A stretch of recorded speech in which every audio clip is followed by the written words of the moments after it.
म्हसाजोगचे सरपंच संतोष देशमुख यांची वाल्मिक कराड आणि त्याच्या साथीदारांनी 9 डिसेंबर 2024ला अपहरण करून हत्या केली होती.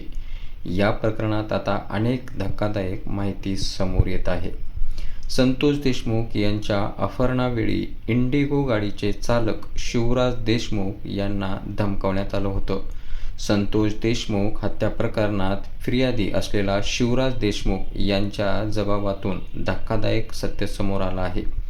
पोलिसांनी तात्काळ कारवाई केली असती तर संतोष देशमुख यांचा जीव वाचला असता असं म्हटलं तर वावगं ठरणार नाही. शिवराज देशमुखचा मोठा खुलासा, यावरती आपण एक नजर टाकू.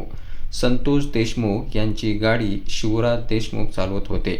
अपहरण झाल्यानंतर शिवराज देशमुख हे लगेच पोलीस स्टेशनला गेले होते. त्यावेळी पोलीस अधिकारी राजेश पाटील, प्रशांत महाजन आणि बनसोडे यांना संपूर्ण हकीकत पोलिसांना सांगितली. परंतु पोलिसांनी मला 3 ते 3.5 तास पोलीस स्टेशनला बसवलं. पोलीस कर्मचारी म्हणत होते की फिर्याद दमानी लिहावी लागेल.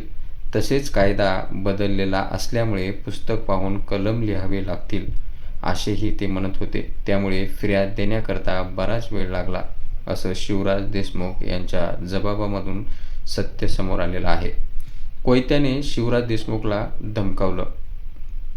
शिवराज देशमुख संतोष देशमुख यांच्यासोबत जात असताना उमरी टोल नाक्यावर सरपंचाची गाडी अडवल्यानंतर ड्रायव्हर साईडच्या काचेवर दगड सुधीर सांगळे यांनी मारला. शिवराज देशमुख संतोष देशमुख यांच्यासोबत जात असताना उमरी टोल नाक्यावर सरपंचाची गाडी अडवल्यानंतर ड्रायव्हर साईडच्या काचेवर दगड सुधीर सांगळे यांनी मारला होता. दगड मारून संतोष देशमुख यांची गाडी अडवण्यात आली होती. यावेळी शिवराज देशमुख यांना मारहाण केली.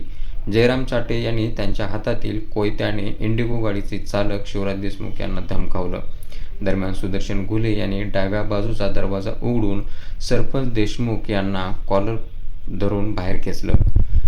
तसेच बळजबरीने मारहाण करत स्कॉर्पिओ गाडीत संतोष देशमुख यांना बसवून अपहरण केलं. यावेळी स्कॉर्पिओ गाडी सुदर्शन घुले चालवत होता, अशी मुले यांनी स्वतः पण दिली आहे.